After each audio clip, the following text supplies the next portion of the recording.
Hey guys, welcome back to another tutorial video. So in today's video, I'll show you how to fix Okta Verify push notification not working.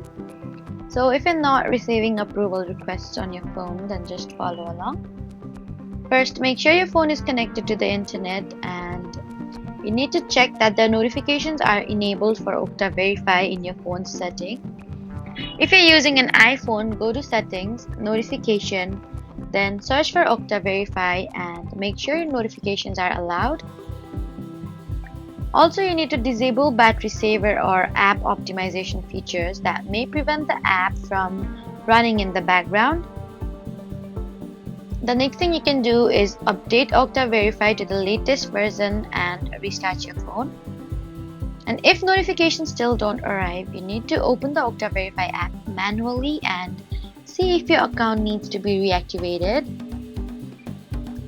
And if none of these steps work, try contacting your IT administrator to verify that push notifications are enabled for your account. So that was how to fix Okta Verify push notifications not working. Please don't forget to like, comment, and subscribe.